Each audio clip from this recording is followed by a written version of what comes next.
Oke, ini live yang ketiga hari ini, luar biasa banget ya. Dan saya putuskan untuk coba ganti gadget.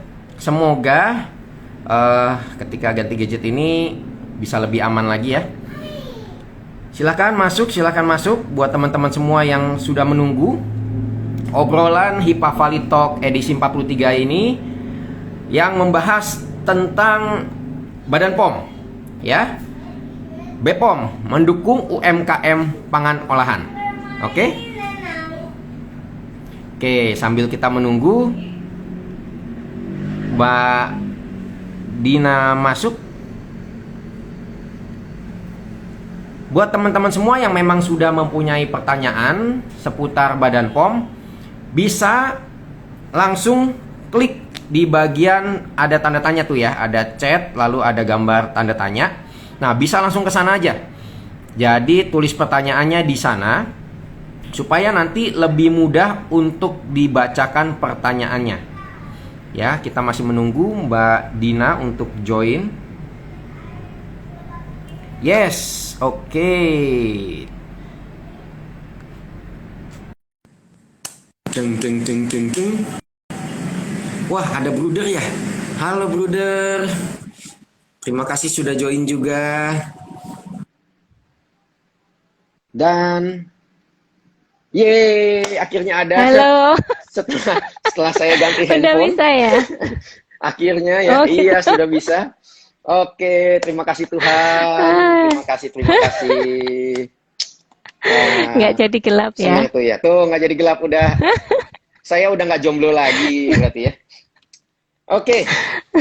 So, balik lagi ke laptop ya. Nggak pakai laptop, kita pakai handphone ya. Oke. Nah, sebenarnya BPOM ini apa sih, Mbak? Mungkin ini Badan POM FAQ ya? Frequently asked question gitu ya. BPOM itu apa sih gitu kan? Oke. Kalau BPOM itu kan bukan POM-nya apa, Mas? Badan Pengawas Badan Makanan ya, jangan sampai Yes. kadang dulu masih suka keliru POM apa ini, POM bensin gitu. Badan POM ya Badan Pengawas Obat dan Makanan. Mungkin sekarang sudah mulai banyak dikenal ya dengan adanya kemarin ada vaksin, ada proses ini pandemi COVID. Memang kami banyak terlibat di situ. Nah, kalau Badan POM sendiri, kami itu sebagai lembaga pemerintah non kementerian yang kami mendapatkan tugas untuk melaksanakan tugas pemerintahan di bidang pengawasan obat dan makanan begitu. Untuk gitu. Berarti nah, obat yang dan termasuk, makanan sendiri. Nah, betul. Saya baru mau nanya nih, obat dan makanan itu apa aja? Iya, aku udah nebak. Udah nebak ya. juga. Oke.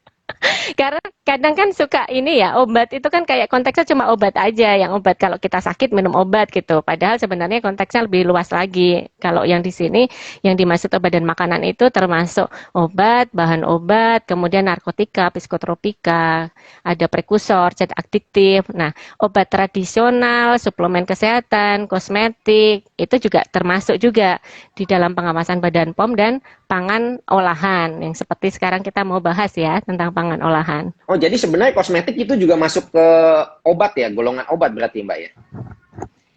Bukan golongan obat, tetapi di dalam definisinya obat dan makanan yang dimaksud di dalam Badan POM ini adalah meliputi tadi yang saya sebutkan. Iya. Kalau kosmetik, suplemen kesehatan, obat tradisional ya itu bukan obat ya. Cuma maksudnya itu di dalam konteksnya obat dan makanan yang diawasi oleh Badan POM. Oke, baik. Lalu peran Badan POM sendiri terkait obat dan makanan tuh apa aja sih? Apalagi yang kemarin kan yang paling ramai vaksin ya. Mesti lewat Badan POM dulu, Nah, itu seperti apa itu, Mbak? Iya, jadi istilahnya kalau vaksin nanti mungkin dibahas yang berbeda ya. Oh, ya kan lebih ke pangan olahan ya. Oke, baik. Tapi prinsipnya adalah terkait obat dan makanan itu bagaimana Badan POM itu menjamin sih Mas, menjamin obat dan makanan itu bermanfaat, keamanannya terjamin, kemudian bermutu, kan begitu. Nah, di dalam prosesnya itu kemudian ada dilakukan pengawasan-pengawasan, ada pengawasan sebelum obat dan makanan itu diedarkan, ada pengawasan setelah obat dan makanan itu diedarkan atau diproduksi. Jadi konteksnya kalau misalnya yang sebelum diedarkan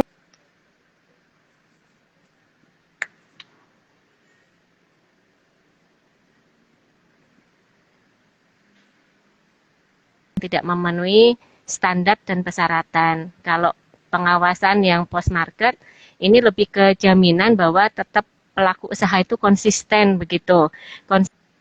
Bahwa obat dan makanan yang diproduksi, diedarkan itu memenuhi ketentuan persyaratan. Jadi tetap terjamin selama di dalam peredaran.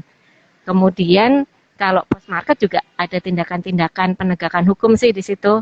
Di dalam Badan POM kan juga ada penyidik juga. Jadi kalau tindakan pidana juga bisa Oke. ditegakkan melalui penegakan hukum gitu. Oke, terkait dengan Mbak sendiri nih. Mbak kan PFM, Ahli Muda Lokapom Kabupaten Tangerang. Nah, PFM sendiri kan pengawas farmasi dan makanan. Nah, ahli muda ini berarti kan pengawas ahli dan makanan ahli. Nah, terus abis itu muda. Nah, muda ini maksudnya ada muda, ada tua, apa gimana nih, Mbak? Lalu nanti ada lagi Lokapom. Nah, Lokapom itu apa lagi tuh? Makanan apa itu Lokapom? Iya, kalau PFM ahli muda itu lebih ke jenjang jabatan fungsional gitu. Oh, Jadi oke. ada jenjang, ada yang ahli, ada terampil gitu ya. Jadi masing-masing punya jenjang. Kalau ahli itu ada yang pertama, muda, madya, utama gitu. Itu tingkatan jenjang Oh, oke. eh, pangkat gitu dalam jabatan fungsional tertentu gitu. Kalau tua nggak ada Mas. Nanti kita menua ya. Ya, memang Kalau selalu muda sih. lokapom Buktinya kan masih tiktokan gitu ya. ya Luar biasa. tahu aja ya. Kalau Lokapom sendiri, kayak saya ditugaskan di Lokapom di Kabupaten Tangerang. Dari Badan POM dulu, pas awal itu kan memang perwakilannya ada di setiap ibu kota provinsi. Kemudian 40 kantor baru, yaitu Lokapom, itu ada di akhir 2018. Itu berkedudukannya di kabupaten kota. Tapi seluruh Indonesia tidak di setiap kabupaten kota, tapi baru ada 40 kantor. Salah satunya kami di Kabupaten Tangerang. Jadi perwakilan Badan POM di daerah, khusus untuk coverage area Kabupaten Tangerang, nanti berhubungannya dengan kami, dengan Lokapom di Kabupaten Tangerang. Gitu, Mas Oke, oke. Julius. Nah, Mbak sendiri asalnya dari mana, Mbak? Kalau boleh tahu, Mbak. Asalnya Dari saya dari Solo Serangka apa? Kemeringet, Oh, Solo Kemeringat. Oke. dari Wonogiri, Wonogiri. Oh, ya dari pantesan aja ya. Wonogiri. Baik. Oke. Agak-agak ini Nah, ya, ya kan suaranya berarti halus ya, dari Mas. dari Wonogiri lalu ke Muntilan, dari Muntilan lalu intel saya sih ngasih tahu ke Jogja dulu ya, ke Sanata Dharma ya. Nggak tahu bener apa enggak gitu. Iya. Cuman intel saya sih ke sana, saya tahunya. Tapi dari situ bisa tiba-tiba ke Serang gitu ya. Luar biasa banget ya loncatnya ya. Oh, Wonogiri on the move. Yoi, Mas Pak Pres ya. So, kok bisa sih Mbak dari Jogja itu memang penempatannya di Serang atau minta di Serang apa gimana Mbak? Karena kan jauh juga ya dari Jogja ke Serang gitu kan. Kalau Jogja itu terakhir itu di ininya kerja di swasta itu, Mas. Jadi sebelumnya saya sekitar 6 tahun kerja di swasta, kemudian ngelamar jadi ASN di Badan POM. Nah, pada saat ngelamar itu ya memang penempatannya dapatnya di Banten, di Provinsi Banten. Gitu di Oh, oke, 2012. oke, oke, oke. Baik, menarik, menarik, menarik, menarik. Lalu, kan sekarang kita akan membahas tentang pangan olahan nih. Pangan olahan Mm-mm. berarti apa nih? Bahan pangan mentahnya atau bahan pangan yang diolah apa gimana nih, Mbak? Atau Mbak mau jelasin dulu apa itu ya mungkin pangan atau olahan itu kayak gimana? Biasa kan kalau kalau kita ngelihat birokrasi begitu ya, ada apa namanya? Arti-arti sendiri. Setiap apa ini obat nih, apa aja yang masuk obat gitu kan. Nah, itu seperti apa tuh, Mbak?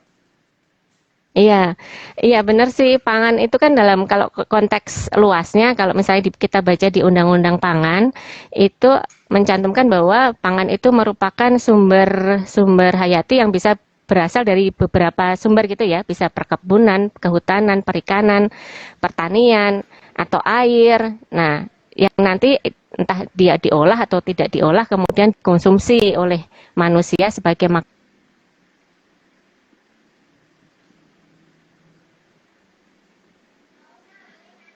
apa ya, kita persempit lagi gitu dari konteks yang besar tadi, kita coba ke pangan olahan. Pangan olahan itu adalah makanan dan minuman yang sudah melewati suatu proses gitu, sudah melewati suatu proses tertentu, kemudian dikonsumsi gitu kan ya. Nah, mungkin yang agak rancu membahas lebih lanjut yang Mas Julius sebut, nah gitu, itu jenis pangan yang berbeda gitu. Jadi ada pangan segar, ada pangan olahan. Kalau pangan segar itu tadi bisa jadi dia masih butuh proses pengolahan lebih lanjut, atau dia sama sekali belum diolah, atau ada pengolahan tapi minimum, kemudian dia bisa jadi dia sebagai bahan baku untuk pangan olahan.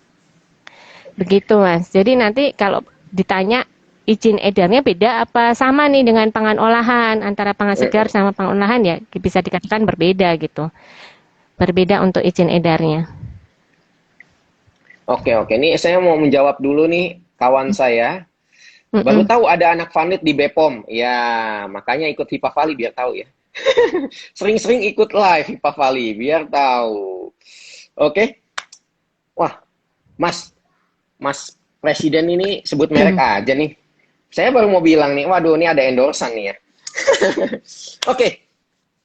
Buat teman-teman semua yang masih penasaran tentang Bepom, khususnya tentang izin edar bagi panganan olahan, bisa langsung tanya-tanya ya. Ini di sebelah kanan ini ada bagian apa nih? Kayak bubble ya, sebelah kanan dari komen tuh ada bubble yang ada tanda tanya. Nah, Anda bisa klik di situ lalu diketik aja pertanyaannya di sana supaya jadi ketahuan siapa aja yang nanya dan pertanyaannya apa aja. Karena ini sepertinya chat ini udah mulai rame nih. Sudah mulai rame. Lalu kalau ditanya kan tadi kita membahas soal panganan ya, baik panganan segar, baik panganan olahan gitu ya. Sebenarnya itu butuh izin edar nggak sih Mbak? Karena kan kalau panganan untuk itu kan yang, ada yang Bepom, ada yang apa PIRT kalau nggak salah ya. Benar nggak Mbak ya? PIRT itu ya Mbak ya. Nah itu bedanya apa lagi tuh? Gimana tuh Mbak? Mas Julius tuh nyebutnya panganan itu kayak orang Jawa ya, panganan. Oh, pangan, ini maksudnya gitu ya, di Vanlit sih Mbak. Oke, pangan. Oke, pangan. Terima kasih revisinya.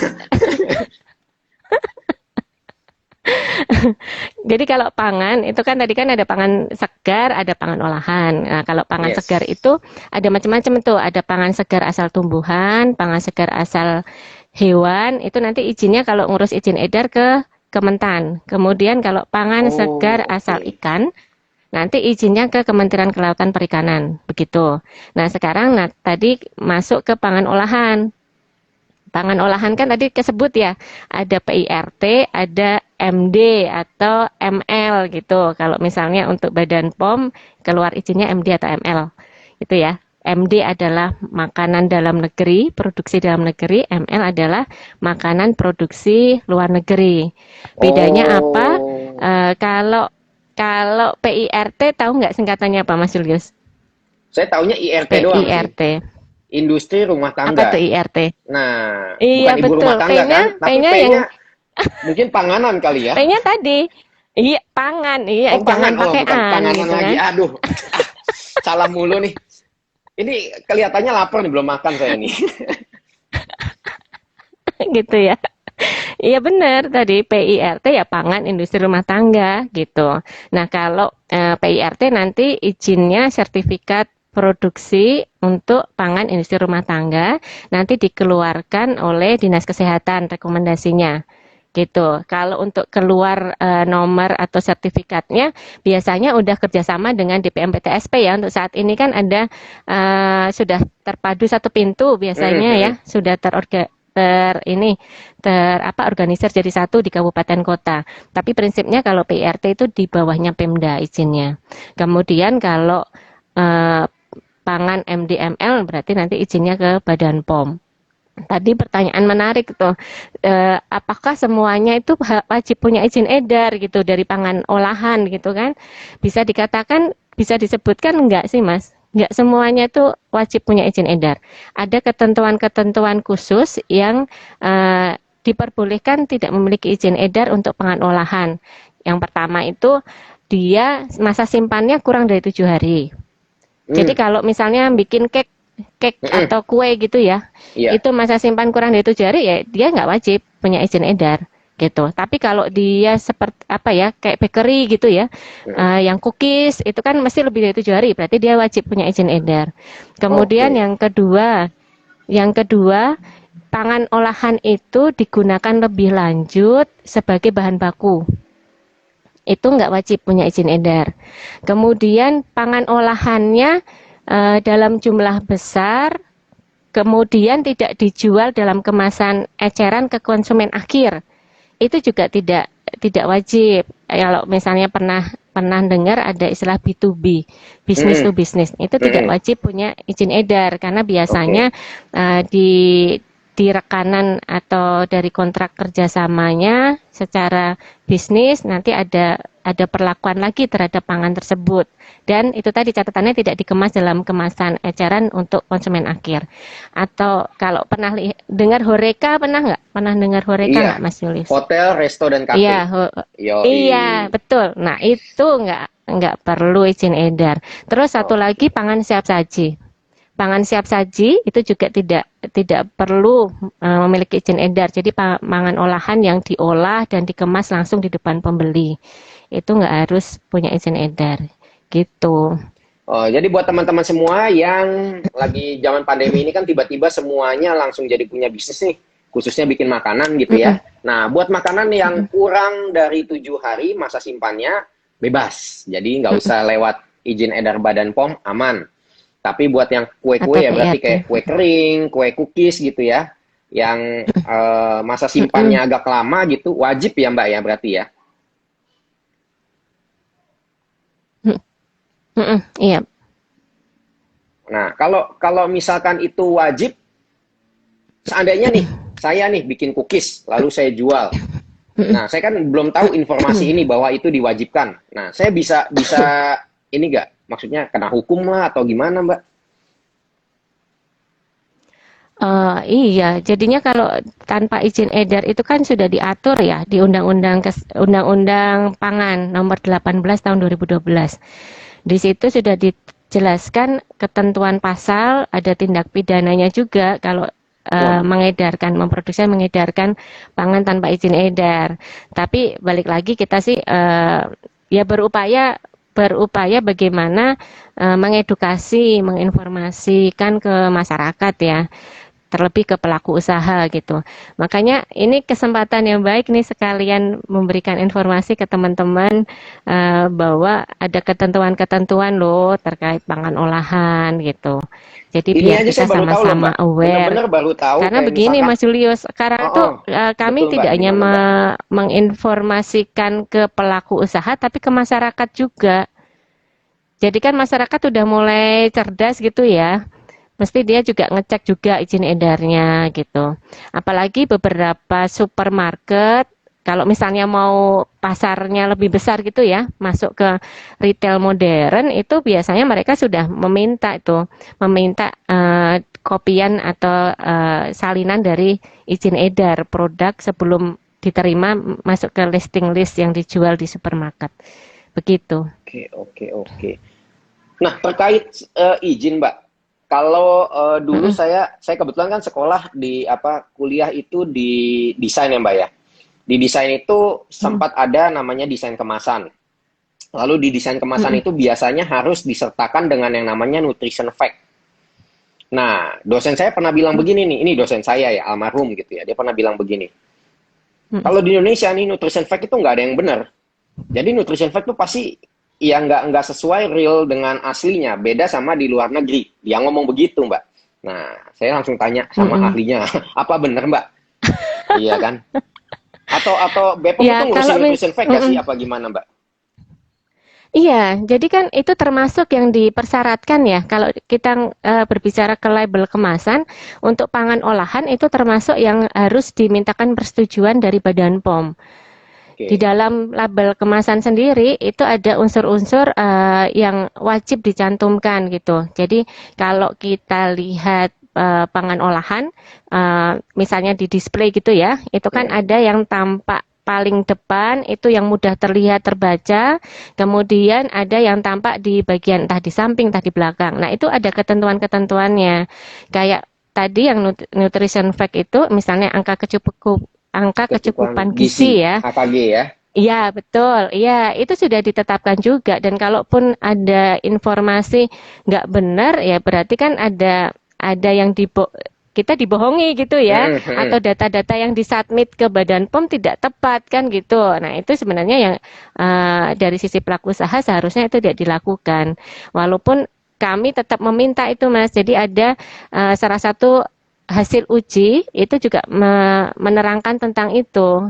Kalaupun nanti pada saat dia running berproduksi diedarkan kemudian dia agak nakal itu nantinya sih terpantaunya adalah di pengawasan post market bahwa Hmm. terdapat ketidaksesuaian itu gitu. Berarti kalau di pos market Nah, itu sekarang hitungannya sidak Mbak ya? post market itu banyak sih. Jadi kalau di post market itu bisa bentuknya sidak tadi. Sidak itu kan pemeriksaan mendadak gitu ya.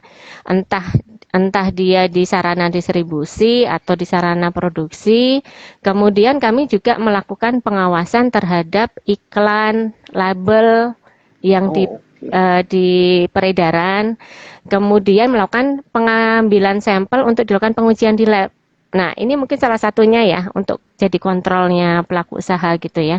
Jadi kami juga melakukan sampling sepanjang tahun untuk kemudian dilakukan pengujian di laboratorium. Jadi kalau misalnya ada ketidaksesuaian dari persyaratan yang telah ditetapkan terkait misalnya pangan olahan tidak memenuhi ketentuan, misalnya kita sebut bahan tambahan pangannya berlebihan misalnya gitu. Itu bisa diinstruksikan ke pelaku usaha untuk melakukan recall, jadi penarikan produk dari peredaran gitu. Oke, oke, oke. Menarik banget, menarik banget. Wah, saya benar-benar langsung terbuka. Biasanya kan kita nggak tahu ya, ternyata makanan itu benar-benar ada detektifnya ya. Wow, luar biasa sekali. By the way, ini ada Ellen ya. Mbak, Mbak Clara, jangan lupa minta bukti sosialisasi ke Hipavali itu. Ini hitungannya kerja, ini kerja ya. Saya kasih tahu ya. Ini spesial banget. Biasanya Hipavali itu kalau bikin, ya kebetulan saya yang bikin poster gitu ya. Biasa kalau bikin poster tuh Ya, mudah sekali, nggak pakai repot. Nah, kali ini mesti ada surat khusus ke atasannya Mbak Dina ya. Jadi tenang, ini resmi kok ya. Jadi ini benar-benar iya, resmi, kita betul. minta resmi dari Hipavali, minta resmi ke Loka POM di Kabupaten Tangerang untuk meminta kakak kelas kami, kakak kelas saya gitu ya, sebagai pembicara di sini. Jadi bisa mensosialisasikan supaya teman-teman semua yang di sini yang belum tahu tentang POM jadi lebih tahu tentang POM ya. Tentunya gimana caranya, misalkan sekarang yang paling mudah pertama kan gimana nih gue mau ngurus POM itu mesti mulai dari mana, nah kan begitu ya. Nah Mhm, buat yang pengen mhm. tahu terus ikutin live ini ya, dan jangan lupa kalau ada Oke. pertanyaan lagi tuh ada kolom pertanyaan tuh ya. Jangan lupa, saya mau ngecek dulu nih, ada pertanyaan nggak nih? Ada pertanyaan nggak di sini? Wow, ternyata udah ada pertanyaan, tapi lanjut dulu ya Mbak ya. Gimana sih Mbak Iya, kalau mau siap. ngurus izin POM? Nah, itu gimana tuh Mbak? Ya, oke, oke. Tapi sebelum ke situ, Mas Julius, mungkin saya Yes. jelaskan dulu terkait izin yang PIRT tadi ya. Ya, Jadi istilahnya oke. begini, rekan-rekan kalau misalnya punya usaha di bidang pangan olahan, pertama kan identifikasi dulu ya, pangan olahan ini masuk yang wajib punya izin edar atau tidak. Kalau tidak wajib tapi tetap mau mengurus izin edar ya monggo silahkan. Tetapi kalau misalnya masuk di dalam yang tidak wajib tadi ya istilahnya aman-aman saja tidak mendapatkan izin edar. Kemudian tadi kan ada dua jenis pangan olahan PIRT dan pangan olahan yang izinnya dikeluarkan Badan POM MD atau ML. Nah PIRT ini silakan mengidentifikasi juga kalau selagi itu bisa PIRT karena untuk usaha-usaha baru seringkali usahanya itu skalanya kan masih kecil atau masih di rumah begitu ya. Nah, itu menjadi diperbolehkan PIRT karena memang ketentuan dari pemberian SPPIRT adalah dia jadi satu dengan tempat tinggal begitu. Kemudian cara produksi, kalau cara produksinya dia masih yang manual atau semi otomatis ya masih diperbolehkan untuk PIRT. Jadi kalau misalnya mengidentifikasi boleh PIRT ya silahkan aja ke PIRT gitu. Tinggal nanti berkomunikasi ke Pemda setempat. Nah, sekarang kalau masuk kategori MD, tadi kan tempat usaha itu bisa jadi juga yang kecil-kecil masih bersatu dengan rumah ya Mas ya. Sekarang itu ada ya kalau lewat OSS itu izin usahanya namanya IUMK. IUMA. Izin usaha mikro kecil. Mikro kecil IUMK ya. Oke. Iya betul. Panganan Nah, itu diperbolehkan. Nah kan nanti kalau pelaku usaha kan udah kenal OSS iya, ya. betul. OSS itu jadi makanan wajib gitu, NIB gitu-gitu ya. Oh iya, benar. Hub gitu, hub NIB hub, IUMK, IUI hub. Jadinya kalau misalnya untuk mengurus MD apakah tidak diperbolehkan di tempat tinggal? Sebenarnya boleh, tapi persyaratannya tempat produksinya harus terpisah dari dapur rumah tangga. Begitu. Ketika sarana produksinya terpisah dari dapur rumah tangga, kemudian dari pemerintah daerah mengizinkan ada usaha di bidang obat dan makanan, kok obat dan makanan ya jatuhnya, di bidang pangan ya khususnya ini ya, di bidang pangan ya silahkan. Karena ada beberapa Pemda kan tidak diperbolehkan di pemukiman ya Mas ya. Misalnya seperti Jakarta, DKI itu kan ada zonasi hijau gitu, ya, zonasi merah. Mereka pasti kesulitan tuh kalau mengurus izin karena tidak diperbolehkan pemukiman. Kemudian kalau dari kategori pangan untuk MD ini keseluruhan boleh. Keseluruhan pangan itu diperbolehkan mengurus MD. Tadi kan saya sampaikan ya kalau PIRT itu pangannya tertentu Mas. Kalau mau baca secara detail itu ada 15 kategori yang diperbolehkan PIRT. Selebihnya kalau di luar 15 kategori itu baru diurus ke MD gitu. Selain itu MD juga ada ketentuan-ketentuan wajib, misalnya pangan yang fortifikasi, pangan wajib SNI, seperti itu atau pangan program pemerintah itu wajib MD. Tapi kalau di luar itu tadi ngelihatnya balik lagi lihat dulu kategori pangannya PIRT. Kalau di luar situ nggak ada berarti dia wajib MD. Gitu. Itu dulu di awal. Kemudian lanjut lagi yang pertanyaannya Mas Julius bagaimana caranya gitu kan ya ngurus MD. Panjang ya ternyata ya. Mari karena harus sering kali ini sih Mas bingung di penentuan kategori. Iya, kapan harus ke penentuan PIRT, kategori kapan harus ke MD ya, ya betul. Mbak, ya? Iya. Jadi dari pengalaman kami beberapa kali sosialisasi, terutama ke UMKM, itu berulang kali disampaikan masih saja ada kebingungan di situ. Jadi makanya perlu saya tegaskan lagi, pertegas gitu garis bawahi. Kategori pangan dulu itu jadi faktor, kemudian kelengkapan fasilitas sarana prasarana yang dimiliki. Baru setelah itu jangan ragu-ragu. Oh, oke, saya PIRT. Oke, saya MD gitu. Putuskan. Setelah itu barulah nanti kita olah lagi bagaimana ngurus izin edar MD. Gitu. Gampang sih Mas ngurus izin edar MD.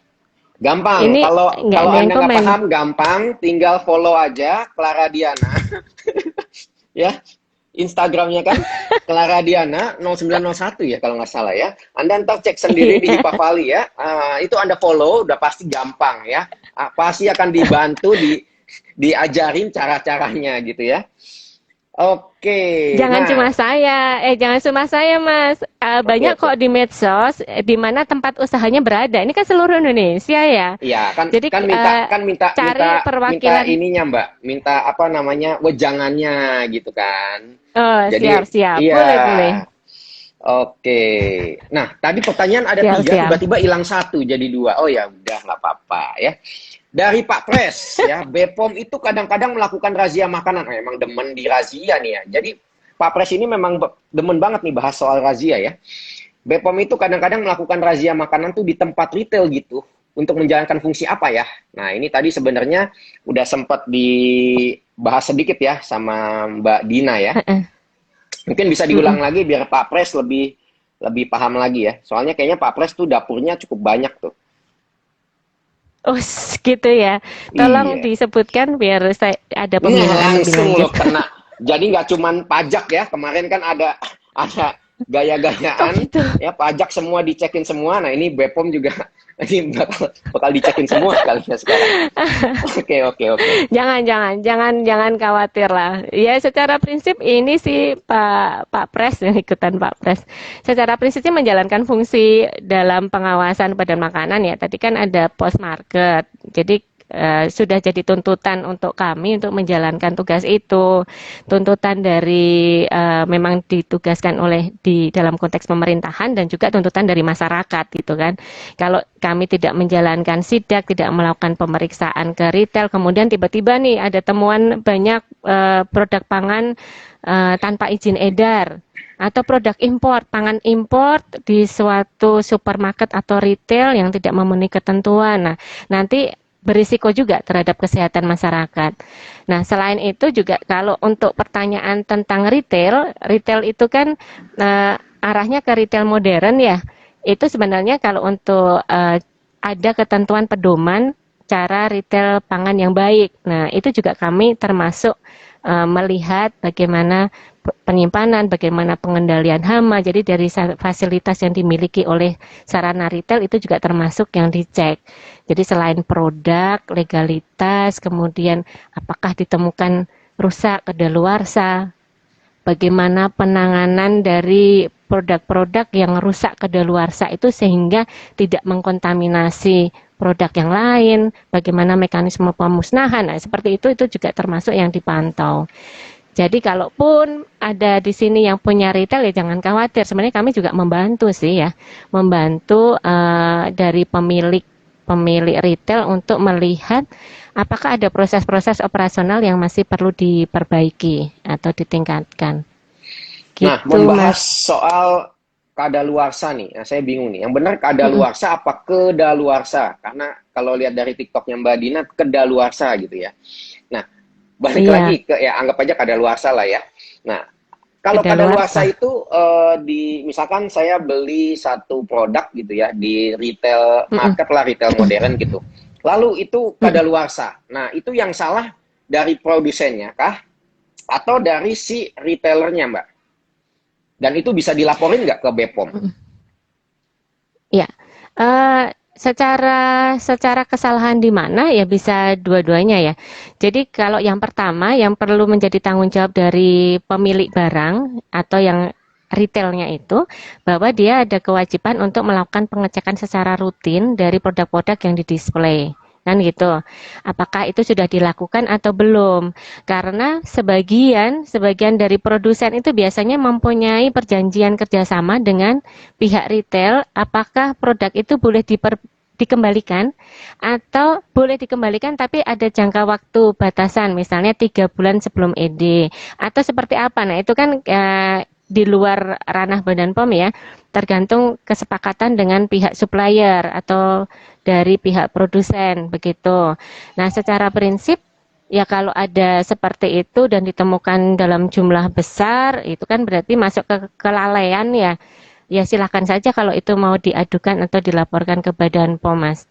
Tapi kalau misalnya ditemukannya satu, ya itu mungkin tidak ada faktor kesengajaan di situ, maksudnya tidak sengaja gitu, atau terlewat atau apa ya mungkin itu jadi masukan dari yang pemilik retail. Gitu, Mas. Oke, oke. Baik, kita lanjut lagi ke pertanyaan berikutnya dari Mbak Ninit Gilang Sotia.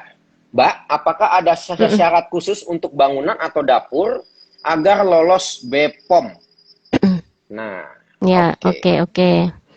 Ya, sebelum masuk ke sini, saya mau membahas sekilas untuk poin besarnya registrasi pangan olahan di Badan POM. Jadi di poin besarnya itu ada dua, Mas. Jadi yang pertama adalah registrasi akun, yang kedua registrasi pangan produk pangan olahan. Nah, ketika registrasi akun, ini tujuannya untuk mendapatkan user ID sama password.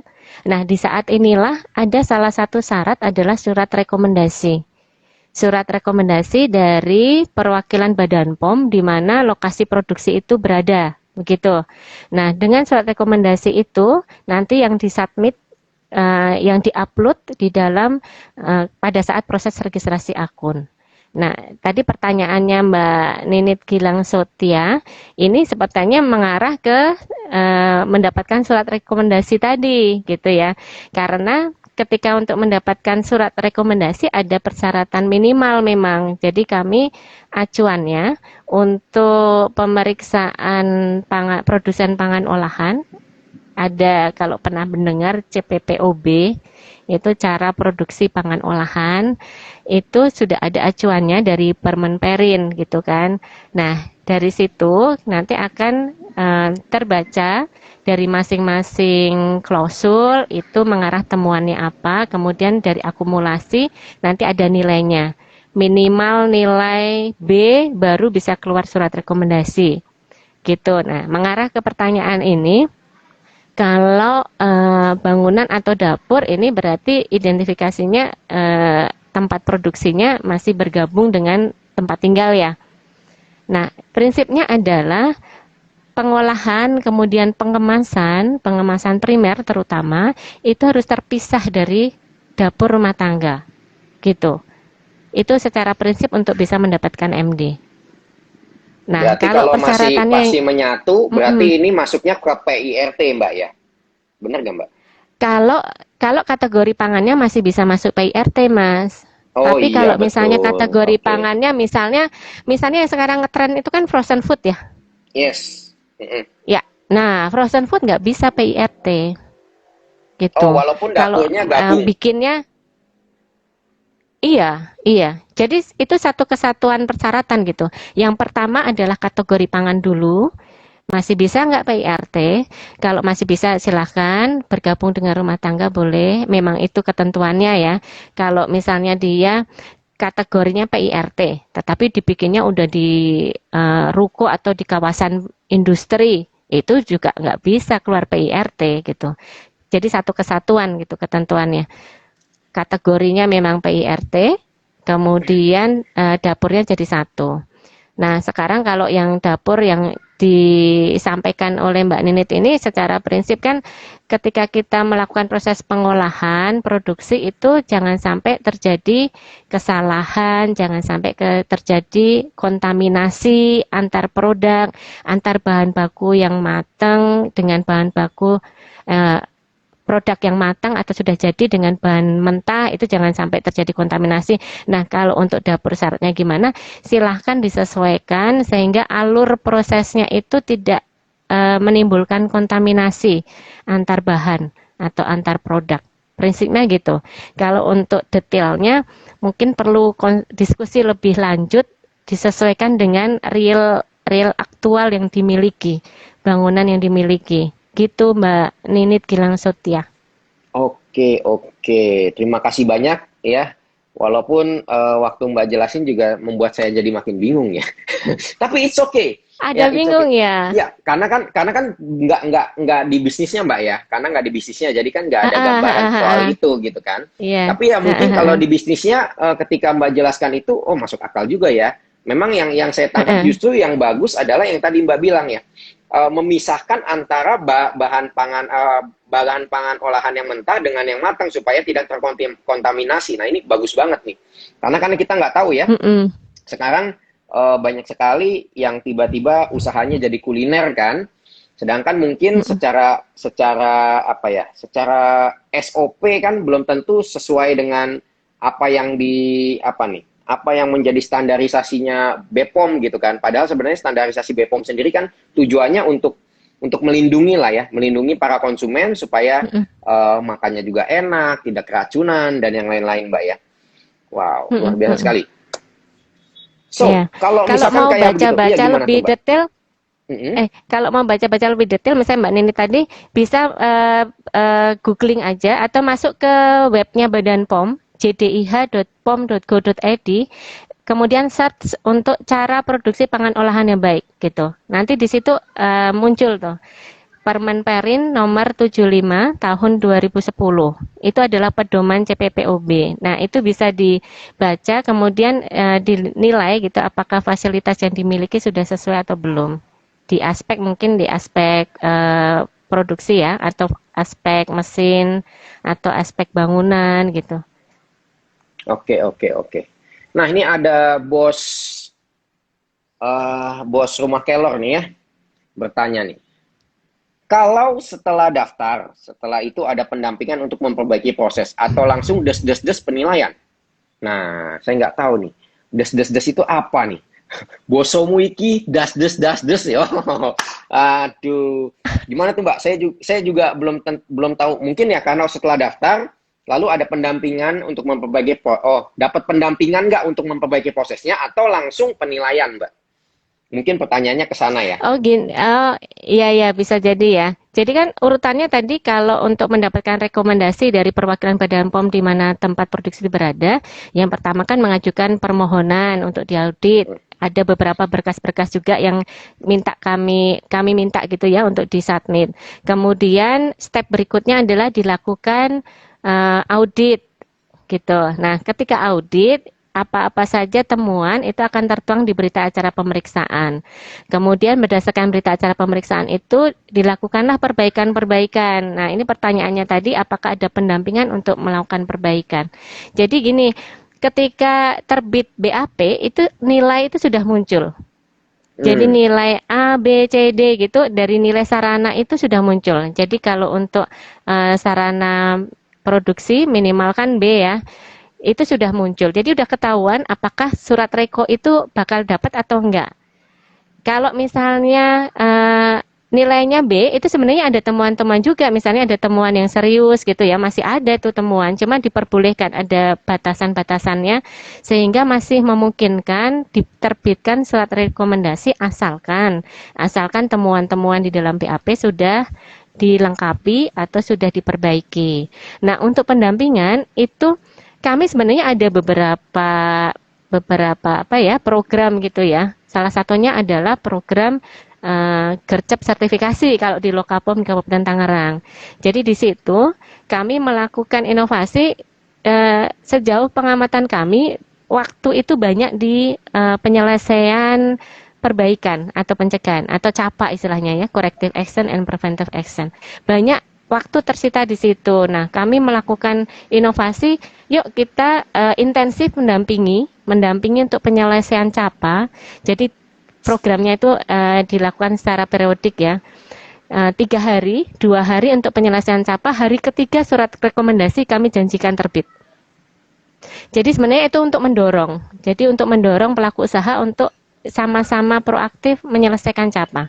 Nah, terkait bagaimana bentuk-bentuk pendampingan di tempat usaha teman-teman berada, istilahnya kan bisa jadi banyak yang di luar Jawa juga atau di luar wilayah Kabupaten Tangerang.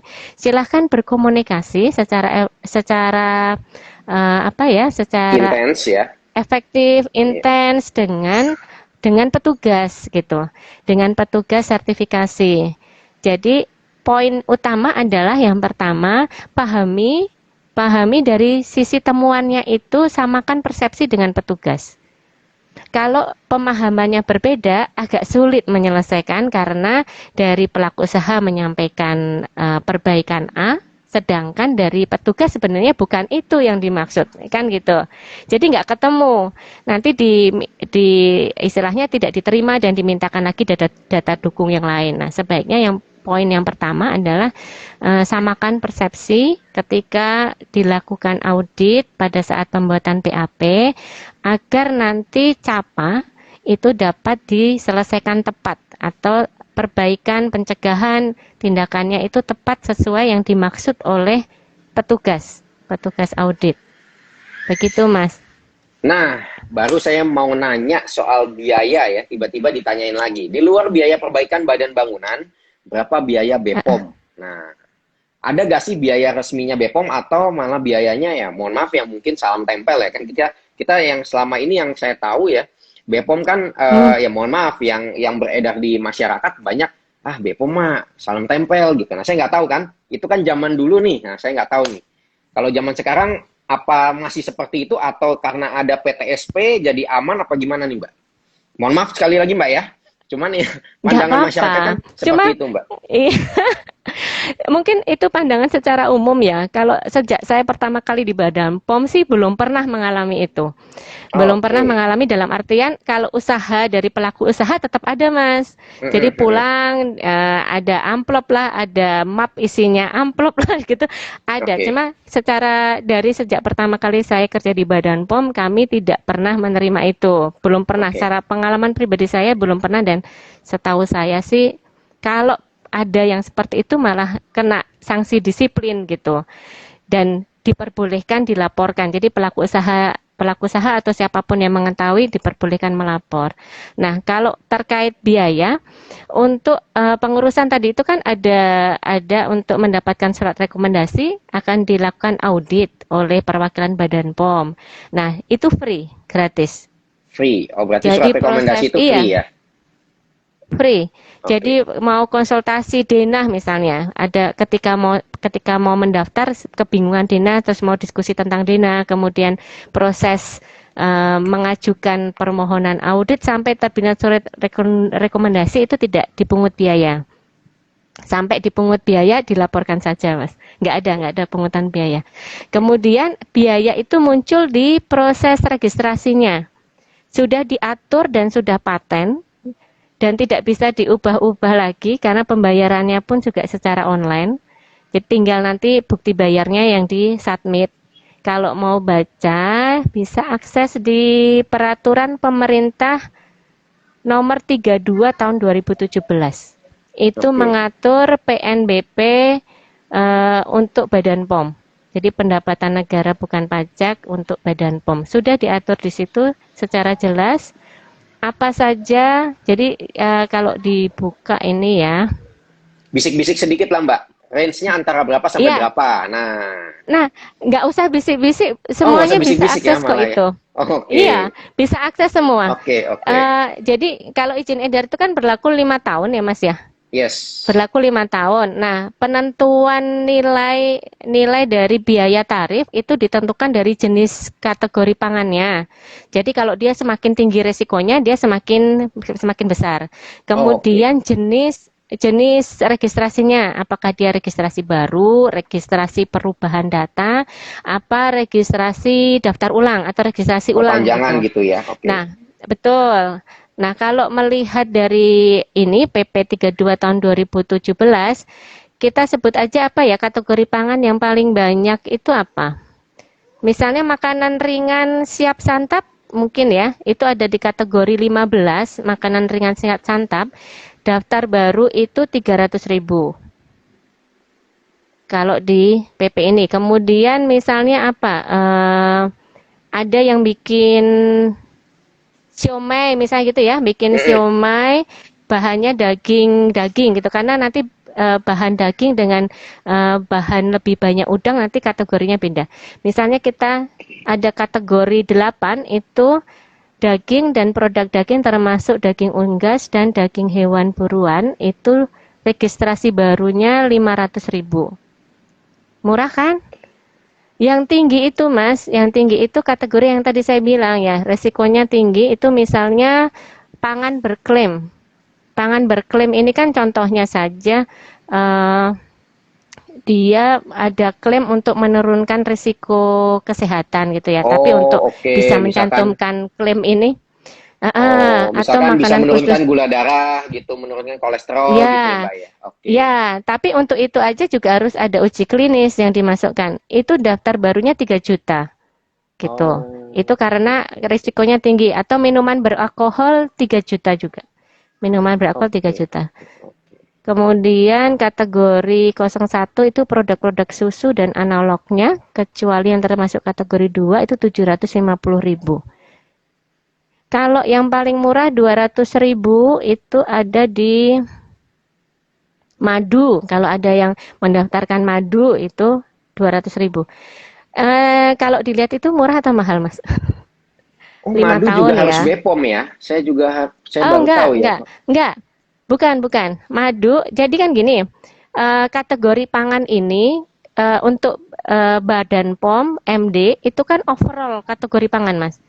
Jadi yang Oke. kategori pangan boleh PIRT pun juga masuk ke sini, gitu. Karena kan diperbolehkan, diperbolehkan. Nah, untuk madu ini boleh PIRT. Oke. Ya, Berarti kalau jenis kayak madu gitu mesti dua atau salah satu aja cukup, Mbak? salah satu aja. Jadi kalau udah Salah BPOM, satu BPOM aja. nggak usah PIRT. Tapi kalau udah PIRT nggak usah BPOM Iya. gitu ya? Ya, salah Oke. satu aja. Kalau jelasin madu ini agak spesifik karena kalau madu dia hanya madu saja itu masih tidak ada klaim khasiat tertentu itu masuk pangan. Jadi bisa tadi ya, bisa PIRT, bisa MD. Tapi kalau dia mau menyantumkan klaim tertentu, 3 juta. misalnya memelihara kesehatan misalnya, itu nggak masuk pangan, tapi masuknya obat tradisional. Jadi Masuknya malah ke obat obat ya? tradisional. Oke. Obat tradisional atau Yes, jamu yes. TR kodenya gitu. Kalau untuk pangan tidak boleh menyantumkan khasiat. Gitu Oke. untuk Kalau gambaran khasiatnya harga. bikin kenyang itu gimana, Mbak? Boleh dicantumkan lah, Mbak ya? Itu mah semua makanan gitu ya. Prinsipnya kan makan ya makan. Kalau makanannya Oke. sifatnya kayak mie bikin kenyang, ya sudahlah. Itu memang takdirnya makanan itu bikin kenyang. Nggak usah disebutkan. Nggak boleh disebutkan di Oke. label. Ini ada pertanyaan dari Dokter Vita ya. Din, itu urusannya sama PTSP atau sama BPOM setempatnya? Nah, ini mungkin bahas yang soal tadi ya, soal pertanyaan dari Mas Lut ya tentang di luar biaya perbaikan badan bangunan dan berapa biaya BPOM ya. Ya, kalaupun pengurusan izin ya, ada yang melibatkan PTSP atau DPM PTSP, ada yang melibatkan Badan POM, kan gitu. Kalau untuk perizinan yang melibatkan DPM PTSP yang terkait usahanya. Jadi kan begini, izin itu kan ada dua jenis, ada usaha, ada produk, kan gitu.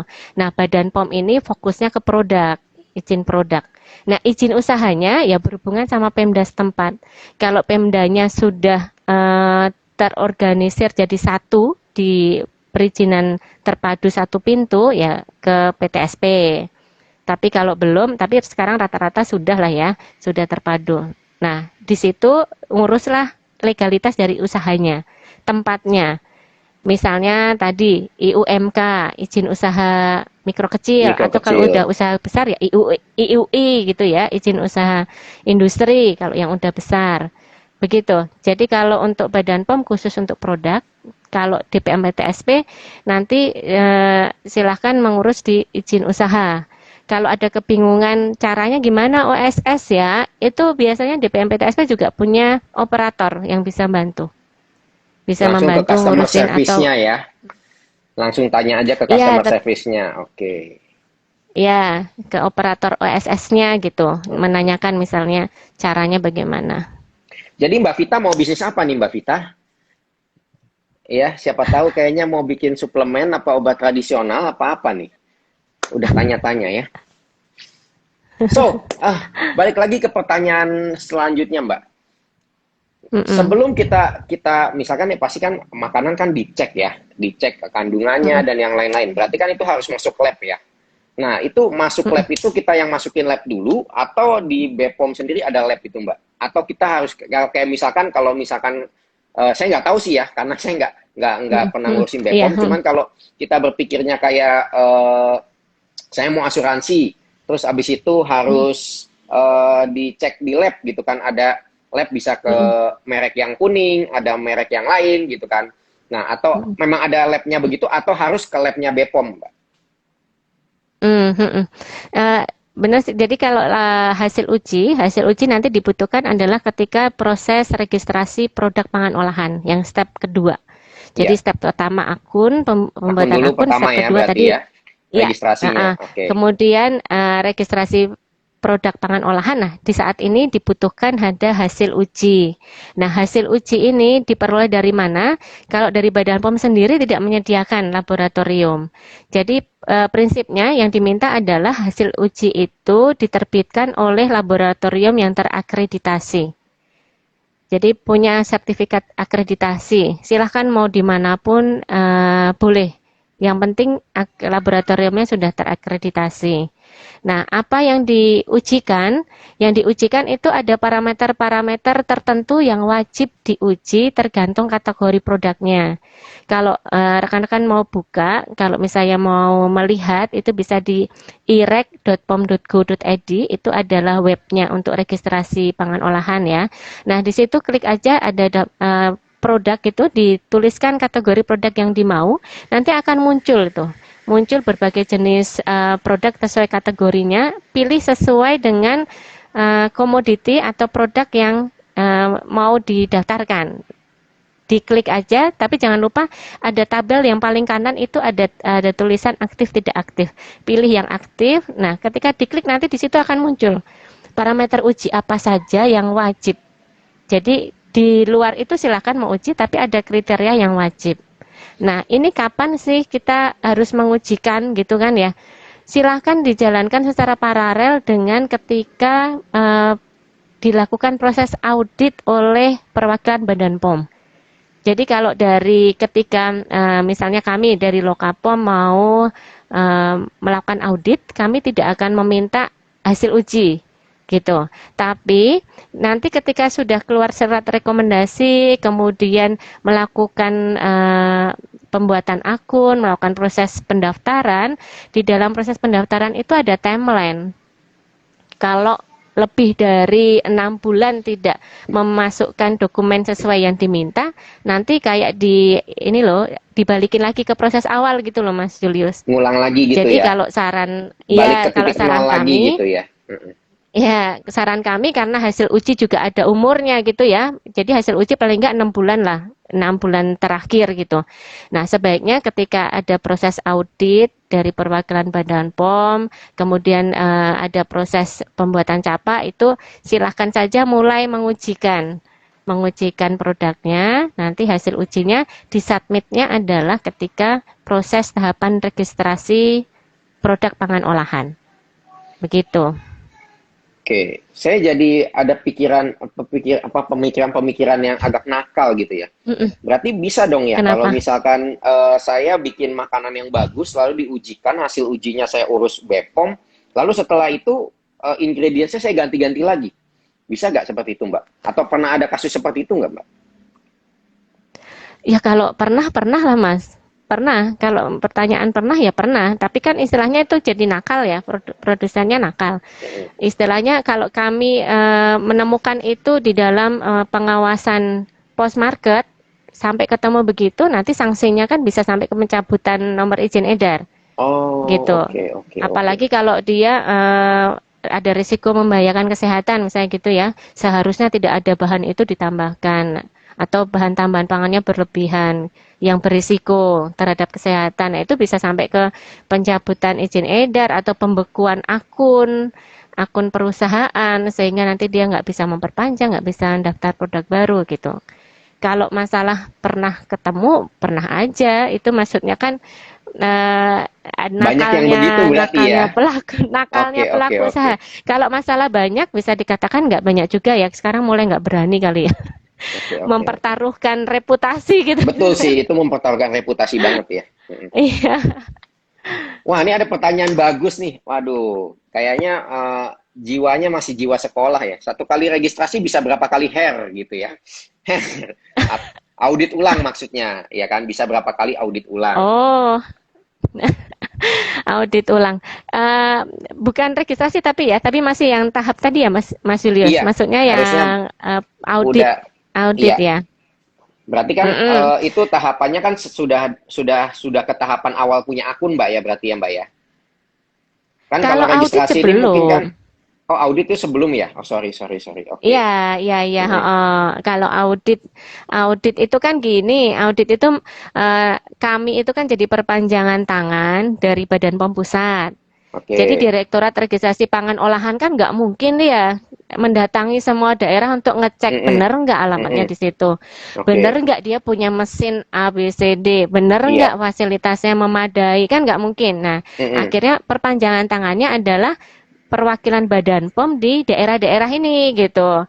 Jadi kami sebagai perpanjangan dari Badan POM Pusat melakukan pengecekan untuk memastikan betul kok, oh alamatnya memang di situ, betul. Oh memang aktivitas produksinya untuk kategori produknya ini. Oh betul. Oh benar, memang fasilitas sarana prasarananya memenuhi ketentuan cara produksi pangan olahan yang baik. Nah, seperti itu. Nanti dari situ surat rekomendasinya inilah yang dipercaya atau digunakan bahwa oh Badan POM oke, karena sudah ada surat rekomendasi memang benar gitu. Jadi diberikanlah nanti itu menjadi salah satu syarat kalau itu sudah terpenuhi diberikanlah user ID dan password Passwordnya. gitu untuk Oke, oke. akun ya, untuk Iya, iya, akun. iya, Nah, iya, iya. sekarang berapa kali nih ngulang audit? Mm-mm. Kalau Mm-mm. pertanyaannya tentang audit gitu kan tadi kan karena saya bilang ada persyaratan minimal ya. Mm-mm. Kalau berapa kali ngulang nggak ada ketentuan. Tapi keterlaluan lah kalau ngulang-ngulang terus ya.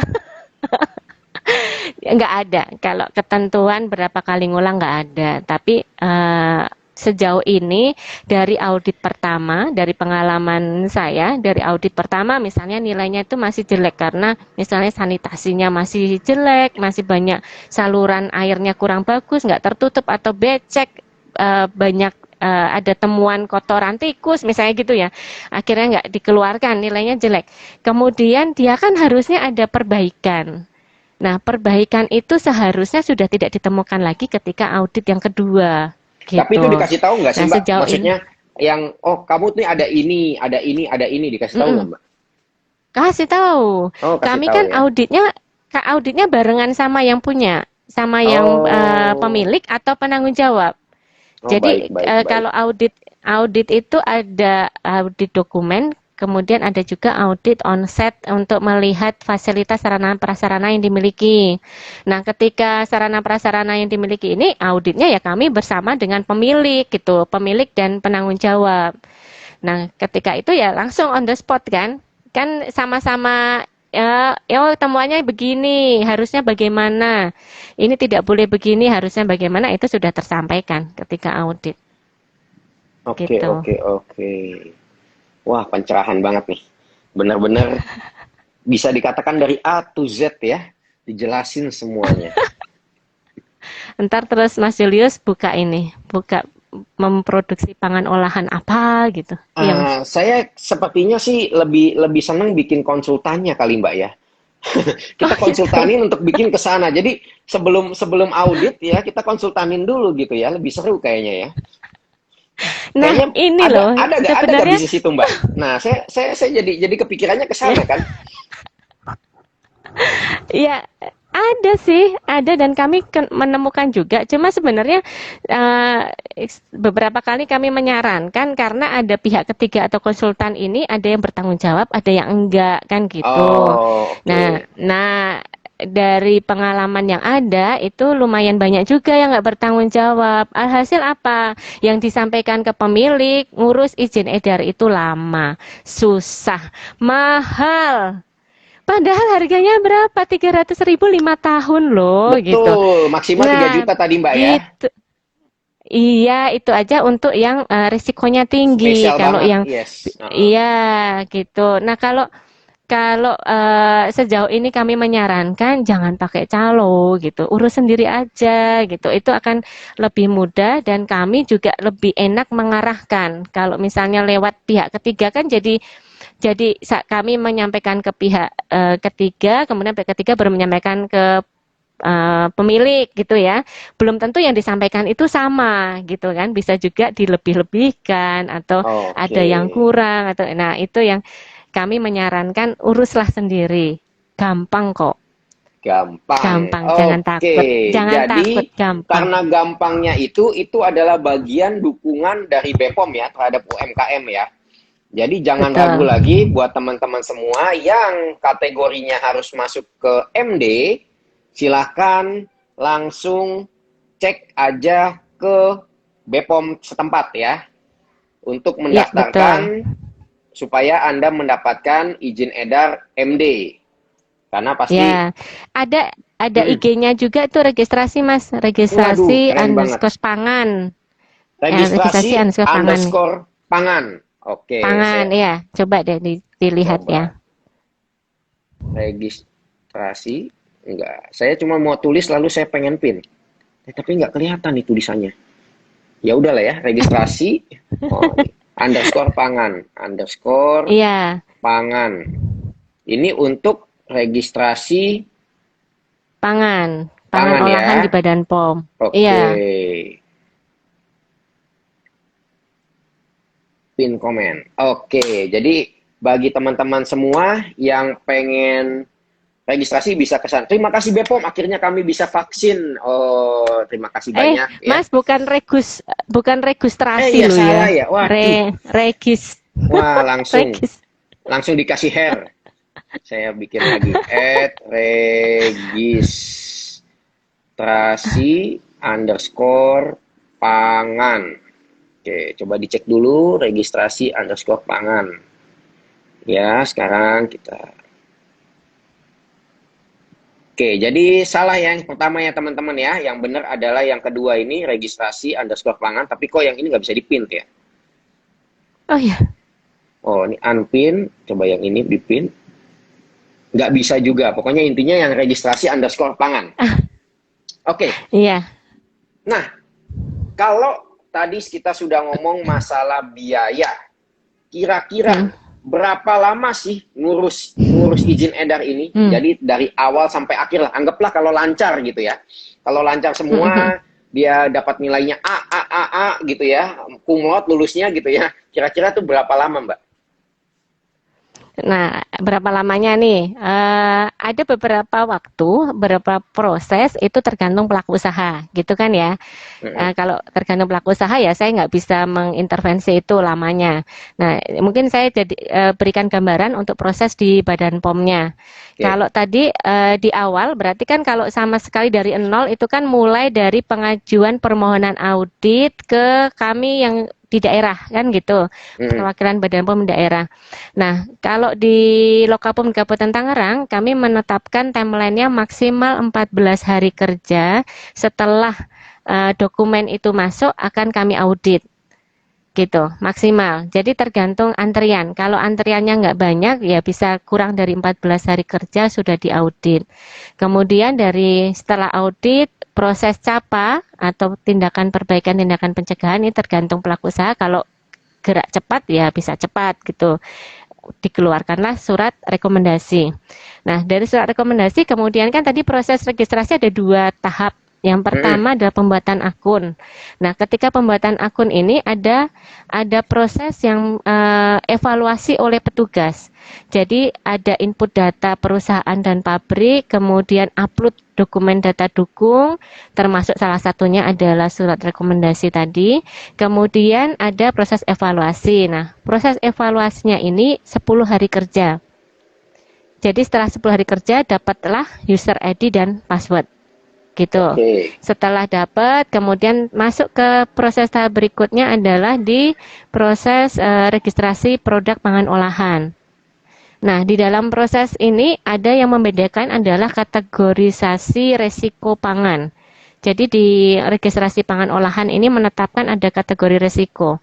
Kalau resikonya itu masuknya sangat rendah dan rendah, itu dibutuhkan waktu 5 HK atau 5 hari kerja untuk proses verifikasi dan validasi.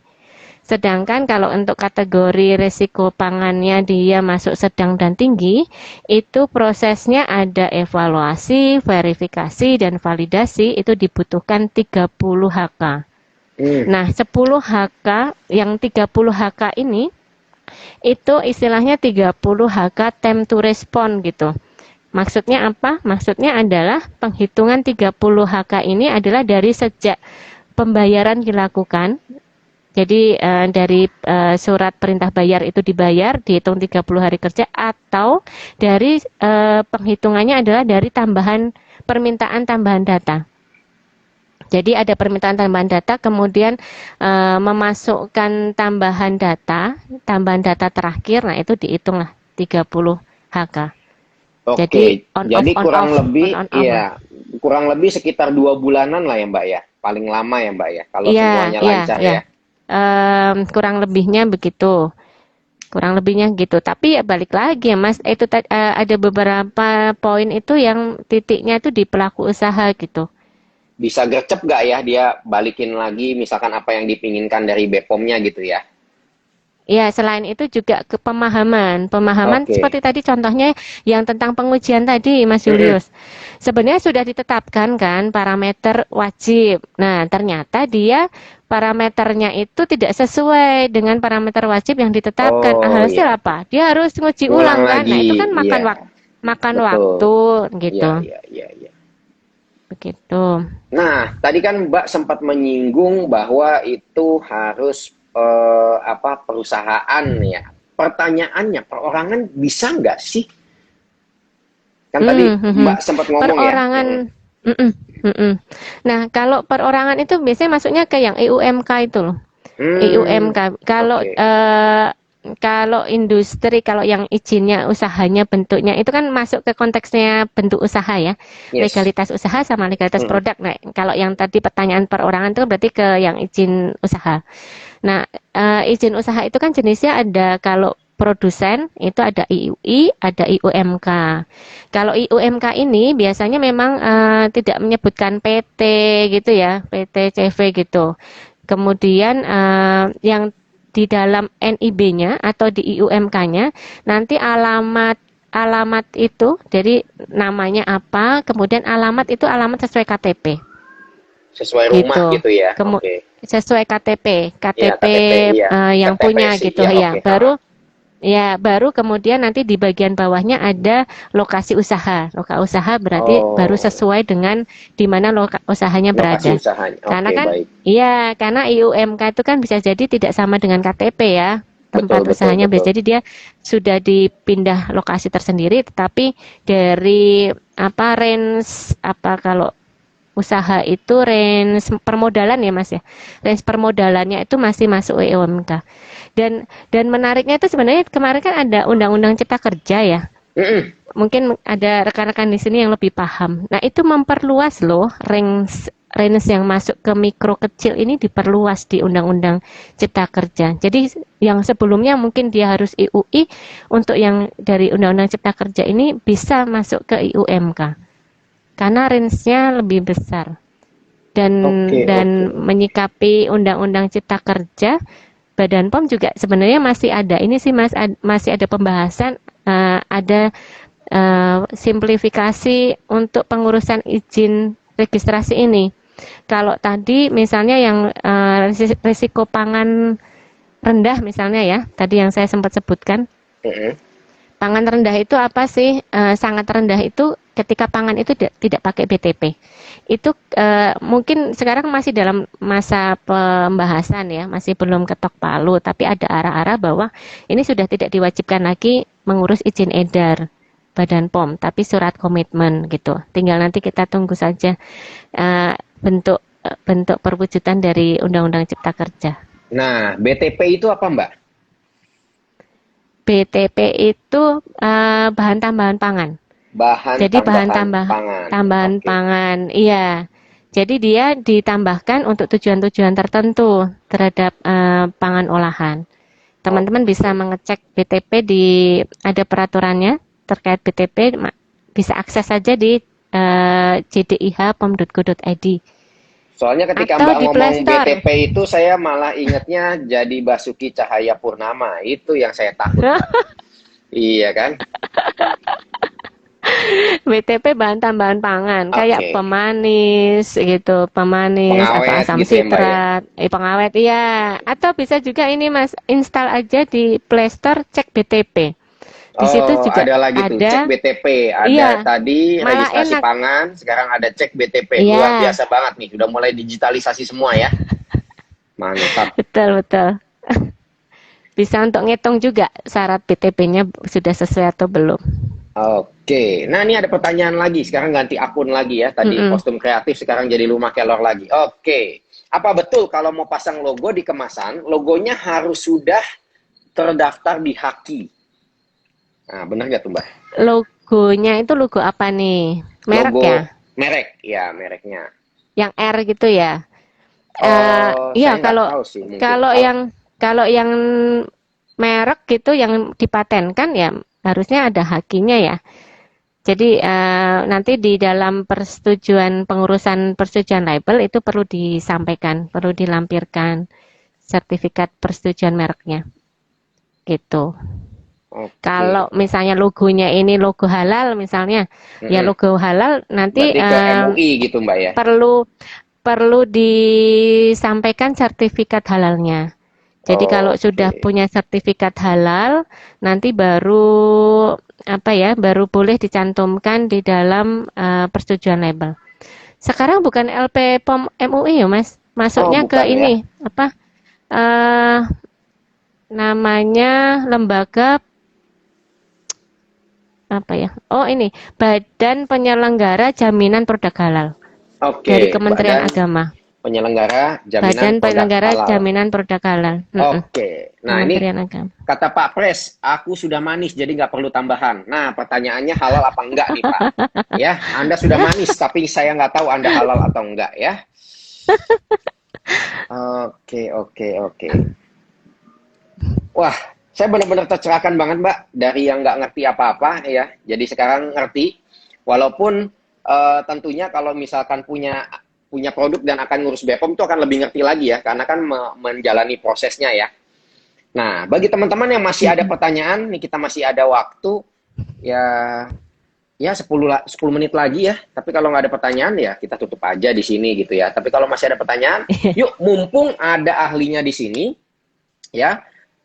Mbak Dina yang merupakan PFM atau pengawas farmasi dan makanan ya. Ahli muda loka POM Kabupaten Tangerang. Jadi bisa tanya langsung sama Mbak Dina apa yang menjadi pertanyaan teman-teman selama ini yang menjadi ganjelan ya, mungkin ganjelan teman-teman, apakah saya mau daftar POM apa enggak gitu ya.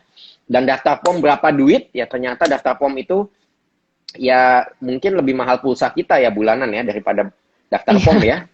Ya kan? 5 tahun lagi. 5 tahun lagi ya. Kalau kita bulanan, kalau POM itu 5 tahun izin edarnya gitu ya. Luar biasa banget, luar biasa banget.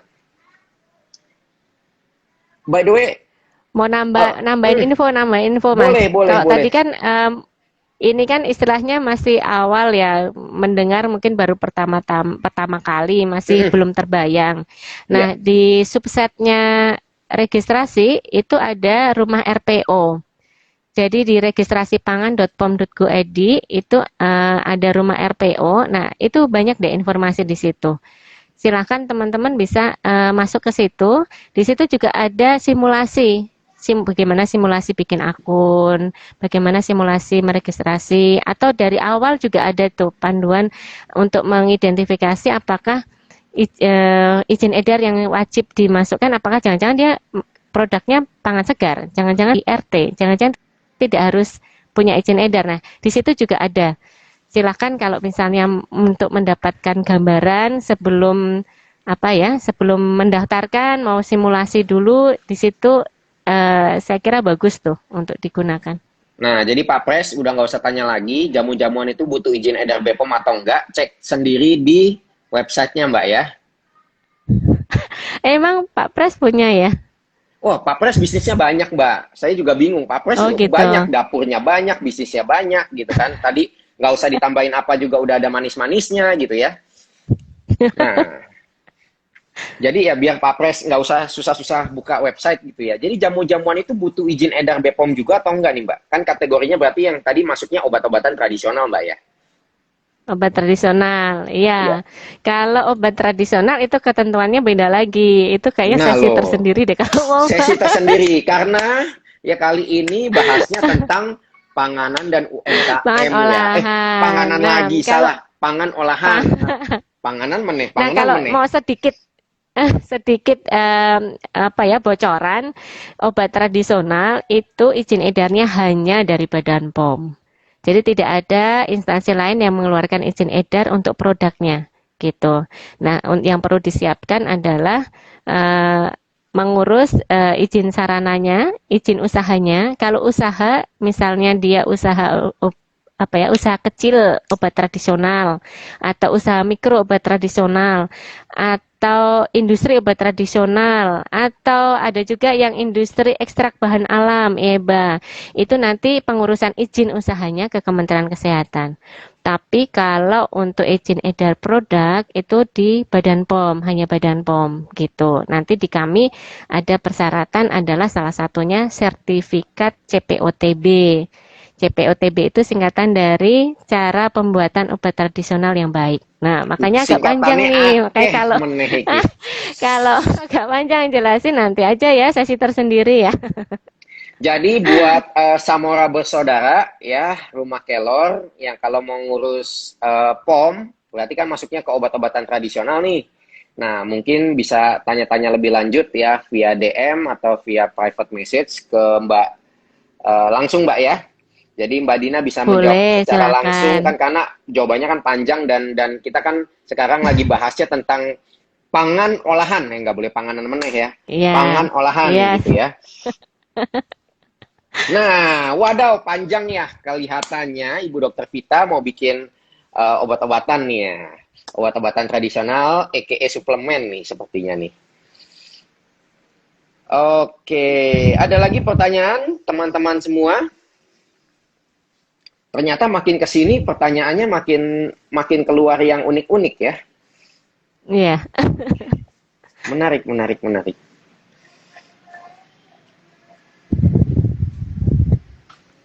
Nah, jadi Ibu Dokter Vita mau tanya apa nih? Siapa tahu mau langsung konsultasi ya, mau bikin produk apa gitu ya. Untuk konsultasi Badan POM bisa ke Mbak Dina. Nanti kalau untuk konsultasi branding mungkin juga bisa ke saya, bisa juga ya. Nanti saya bisa bantu untuk visualisasinya gitu ya.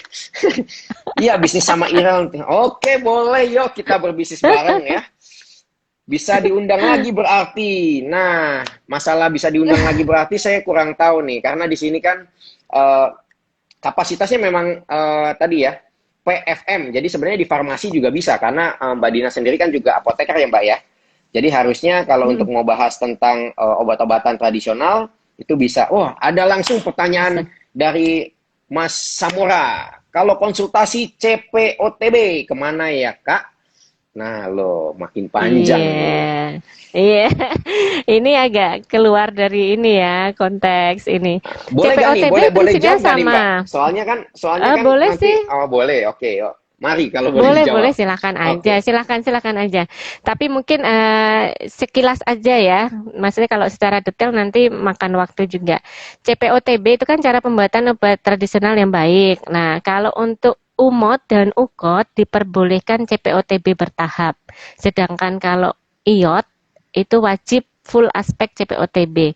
Mau membahas atau berdiskusi lebih lanjut, sebenarnya silahkan menghubungi perwakilan Badan POM di mana tempat usaha itu berada. Misalnya tempat usahanya ada di Jakarta, ada Balai Besar POM DKI, begitu. Di wilayah Jawa Barat dengan Balai Besar POM di Bandung. Nah, itu akan lebih intensif, silakan berdiskusi langsung dengan perwakilan Badan POM di mana berada. Tapi kalau secara sistem untuk mendapatkan sertifikat CPOTB itu sudah secara online, silakan juga bisa masuk ke e-sertifikasi.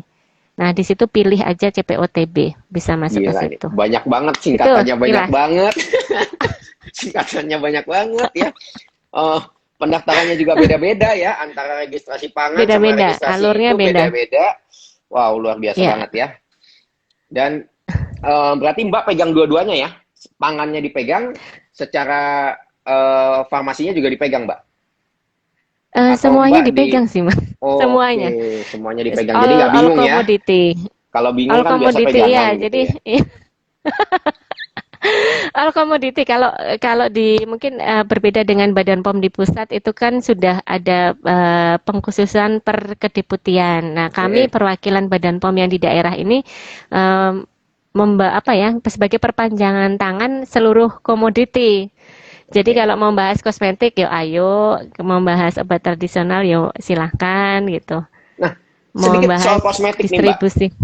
Kemarin kan sempat Jadi sempat rame itu ya, ya karena saya ada teman-teman yang import lah ya, import kayak maskara, lipstick gitu ya, import dari luar Hmm. negeri. Nah, giliran masuk mau ditebus gitu ya, wah harus ada izin POM nih. Nah, Mm, padahal dia masukinnya cuma satu biji gitu kan. mm, Nah, itu mm, gimana tuh mm, Mbak? Dan posisinya kan kalau harus ada izin POM berarti itu harus diujikan kan. Sedangkan barangnya itu kan ditahan mm, nih. Gimana kita mau ujiin mm. barangnya Mbak? Nah, itu seperti apa tuh Iya, Mbak? iya. Istilahnya bukan izinnya bukan berupa izin edar sih. Kalau kosmetik Oh, istilahnya oke. notifikasi ya, Mm-mm. notifikasi kosmetik. Bentuk yang diminta bukan sebagai izin edar, tetapi untuk keterangan masuknya. Jadi ada Hmm. kalau untuk pemasukan itu ada namanya SKI, surat keterangan import. Nah, itu di dalamnya itu surat keterangannya ada tujuan penggunaan ada. Kalau tujuan penggunaan untuk pribadi itu sudah ada formnya di Bea Cukai. Jadi tergantung pemasukannya lewat mana, hubungi aja Bea Cukai setempat untuk minta formnya gitu karena sudah ada MOU antara Badan POM dengan Bea Cukai. Nah, nanti Bea Cukai bisa memberikan form untuk diisi gitu Itu juga untuk berlaku untuk pemasukan. misalkan sekarang kan lagi rame vitamin di sini udah pada habis gitu ya. Terus dengan Mm-mm. aplikasi import sendiri gitu itu juga sama Mbak ya. Mm-mm. Langsung ke bea cukai Iya, berarti Mbak iya ya. sama. Iya, Nah, iya. untuk Jadi biayanya berapa tuh mesti Mbak? Ada resminya atau gratiskah atau gimana tuh Mbak? kalau biaya saya harus cek lagi ya. Sejauh ini Oke. sih karena itu biasanya kami tidak ada tugas untuk pengeluaran SKI. Jadi SKI masih kalau untuk wilayah Banten itu masih dengan Badan POM Pusat. Jadi kami di unit teknisi daerah, terutama khususnya Lokapom di Tangerang, kami tidak ada tugas kewenangan untuk mengeluarkan SKI. Jadi terus terang Oh, tidak jadi tahu nggak, oke, untuk nggak Pak. biayanya. Ya, Oke, dengan oke. yang bea cukai itu ya, Mm-mm. yang di bea cukai. Oke, ini Mas Agustinus 3270 malam Mas Julius. Iya, malam Mas. Ada mau nanya apa? Mbak Yasinta, keren banget bintang tamunya Jos. Memang berbintang-bintang dong. Iya, gak? Ini anak-anak Vanlit memang bintang-bintang kan. Selalu menyebarkan api Vanlit di mana-mana ya. Mbak Desta, adike koncoku Sin. Oke, ngaku-ngaku meneh. Angkatanku gitu loh, kata Mbak Vita. Oh ya. Oke, Halo Vita. Melu ngaku-ngaku. Oke, seru nih. Atas rekomendasi Dokter Vita. Oh iya, angkatan pitu. Iya, Mbak Dina angkatan 7 ya. Atau boleh boleh dijelaskan ya biar teman-teman semua tahu gitu kan. Mbak Vita itu dulu angkatan berapa ya kan? Lalu misalkan kalau mau disebut dulu unitnya apa sekalian tuh ya biar seru ya. Mengingat-ingat masa lalu gitu ya. Unitnya apa aja Dia gitu ya ini kan. ya maksudnya. Kayaknya pernah jadi narsum juga di sini. Jadi ini ya, dia Iya, ya. Dokter Vita kebetulan narsum juga bareng saya waktu itu Iya. bahas tentang COVID Oh ya. gitu ya. Iya, Oh iya. ini kayaknya jodoh saya Keren sama yang deh. 77 semua nih ya. Eh, Jadi Mbak Dina angkatan 7 ya Mbak ya? ya betul, angkatan 7. Oke, ini Mbak Yasinta, tadi mirip koncoku, tadi ada yang ngomong mirip adikku gitu ya. Keren angkatan 7 yang pernah saya kenal gitu. Wah, ini pada sok kenal atau emang kenal semua nih? Atau ini mas-mas dan Yang mbak-mbak mirip angkatan 7 semua ya? Oke, mirip oke. adikku itu angkatan 4 deh kayaknya itu. Oh, angkatan 4 Ya, ya. Mbak Elvin ya. Oh, Mbak Mbak Elvin ya. Elvin. Oke, jadi kita di sini bisa temu tangan lagi ya. Karena saya jujur aja semenjak join di Hipa Valley, saya bersyukur banget jadi bisa ketemu kakak-kakak kelas saya yang saya nggak pernah tahu gitu ya.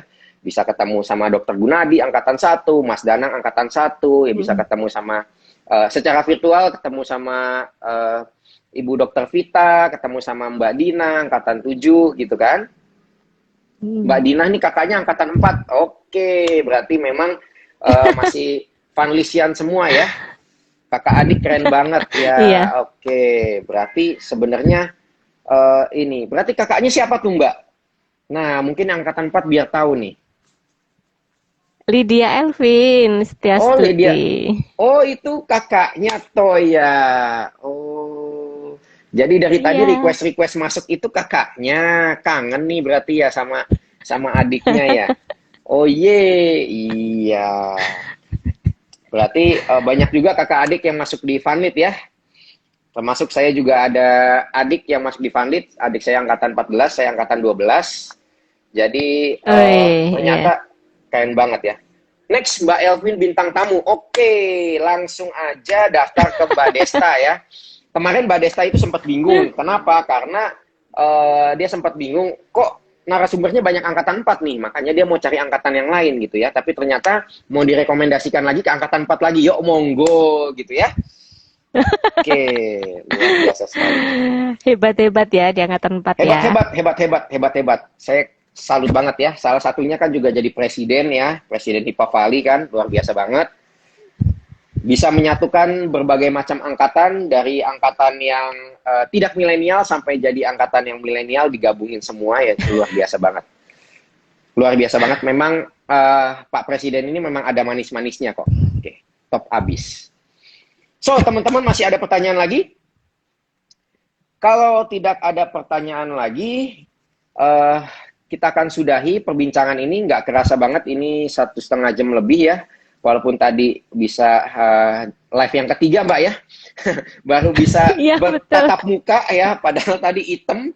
Bahkan saya nggak dapat apa-apa sama sekali tadi di handphone yang tadi. Tapi bersyukur banget akhirnya bisa bertatap muka sama Mbak Dina dan akhirnya bisa belajar banyak banget soal Badan POM. Ternyata tidak semenakutkan yang dikira ya. Ternyata tidak semenakutkan juga yang pandangan umum bahwa harus ada salam tempel dan yang lain-lain gitu ya. Oke.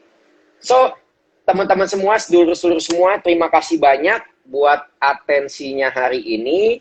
Terima kasih banyak buat segala pertanyaannya. Dan saya juga berterima kasih banyak buat Mbak Dina yang bisa mencerahkan, khususnya Sama-sama. buat saya yang benar-benar nol banget ya, nol banget. Saya tadi aja sempat bingung, nih gua nanti mau ngomong apa ya. Kalau misalkan Pak Pres kemarin udah bahas apa osrot atau apa gitu ya, dia udah ngerti ya. Asrot. Saya nggak ngerti apa-apa asrot gitu kan. Saya taunya kan Asgard ya, itu Asgard saya ngerti, ya Wakanda saya ngerti. Nah kalau yang Astro tadi saya nggak ngerti gitu ya. Jadi saya bingung juga nih. Untungnya hari ini saya dikasih pencerahan banyak banget sama Mbak Dina, jadi semuanya bisa lancar banget. Dan dari nggak ngerti saya akhirnya mulai paham. Ya, jadi buat teman-teman semua jangan takut untuk mendaftarkan ke BPOM. Dicek dulu ya masuknya ke BPOM atau masuknya ke PIRT. Ya, kalau masih bingung mungkin bisa tanya-tanya langsung ke Mbak Dina. Langsung aja add Instagramnya, follow Instagramnya di @Clara Dina ya. Diana Clara Diana 09 0901 ya. 0901. Iya. Iya. Sedikit boleh kasih sedikit banyak boleh info Mbak, lagi. banyak boleh Mbak, banyak. Saya rela Mbak. Kenapa? Karena saya belajar banyak banget Mbak. Jadi kalau Mbak masih mau kasih info lagi, yuk monggo kasih yang banyak. Yuk. Monggo lanjut Mbak. Satu aja, satu. Yang pertama kan tadi jangan takut ya, jangan takut, jalani. Kemudian mungkin aktif berkomunikasi dengan perwakilan Badan POM di mana lokasi usaha itu berada. Karena sebenarnya banyak program-program kegiatan yang berhubungan dengan peningkatan UMKM terutama ya, yang ada di unit-unit teknis di daerah. Jadi silakan komunikasi aktif, jangan menghindari kami, datang aja berkomunikasi apa yang butuh bantuan apa, butuh penjelasan apa, kami terbuka.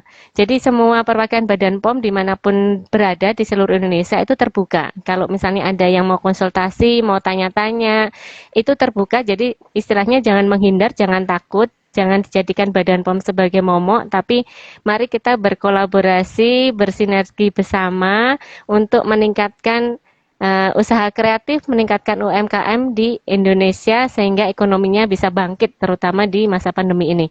Gitu saja, Merdeka, Mas Julius. gitu ya. Terima kasih Oke, banyak. jadi sebenarnya Badan POM itu selalu terbuka, tertutupnya itu hanya hari libur ya, dan hari libur nasional itu pasti tertutup ya, sisanya pasti terbuka. Jadi kalau kata tadi Pak Pres ya, jalanin aja dulu. Kalau kata Samora bersaudara, mulai aja dulu. Kalau kata saya mungkin just do it ya, just do it, lanjut aja.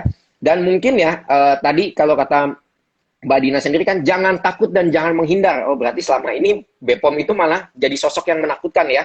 Jadi sosok yang harus Nggak dihindari tahu ya. tuh. Justru sebenarnya Nggak tidak tahu, ya. relatif tuh, relatif. Relatif ya. Jadi intinya di sini adalah Badan POM itu sendiri ingin membantu para UMKM ya untuk bisa mungkin saya bisa bilang scale up kali ya, scale up bisnisnya. Karena ketika sudah memiliki MD atau MD itu tadi, itu pasti akan lebih luas ya jaringannya. Tentunya kan. Betul, dan lebih aman dipercaya lagi. gitu kan. Yes, lebih dipercaya lagi karena Iya, lebih dipercaya masyarakat. ya, lebih dipercaya masyarakat sehingga pada akhirnya bisnisnya juga makin meningkat, ya kepercayaan atau Betul. trust kepada brandnya juga makin meningkat. Dan juga masyarakatnya yang menikmati produknya juga terlindungi ya. Wah, Ya, keren banget. betul. Thank you banget Mbak Dina buat pencerahan hari ini. Terima kasih Sama-sama, banyak. terima kasih juga. Terima kasih banyak. Sekali lagi buat teman-teman semua. Mbak Dina dan kawan-kawannya di BPOM jangan dihindari ya. Jangan ditakuti. Oke. Dan saya juga sempat ngelihat kalau Mbak Dina sempat ngisi-ngisi ada kayak training-training ya dari BPOM, itu ada training-training ya Mbak ya. Ada. Benar ya Mbak ya. Jadi mungkin kalau teman-teman semua juga pengen belajar lebih banyak, mungkin bisa ke BPOM setempat. Siapa tahu ada training-training juga yang teman-teman bisa ikutin. Sehingga akhirnya nggak cuman meningkatkan bisnisnya teman-teman, tapi sekali lagi bisa meningkatkan scale up produknya jadi lebih baik, produknya jadi lebih mendapatkan trust-nya masyarakat. Dan semoga Apifanit selalu tersebar dimanapun yang ada di Indonesia ini ya. 100% Katolik, 100% Indonesia. Selamat malam. Indonesia. Saya Julius, mewakili HIPA Valley. Semoga hari ini teman-teman semua mendapatkan pencerahan dari Mbak Dina, dari Badan POM, Loka, Kabupaten Tangerang. Terima kasih banyak dan sampai jumpa lagi. Makasih ya Mbak Dina. Ya, terima kasih. Bye-bye. Sama-sama Mas Julius, makasih. Iya.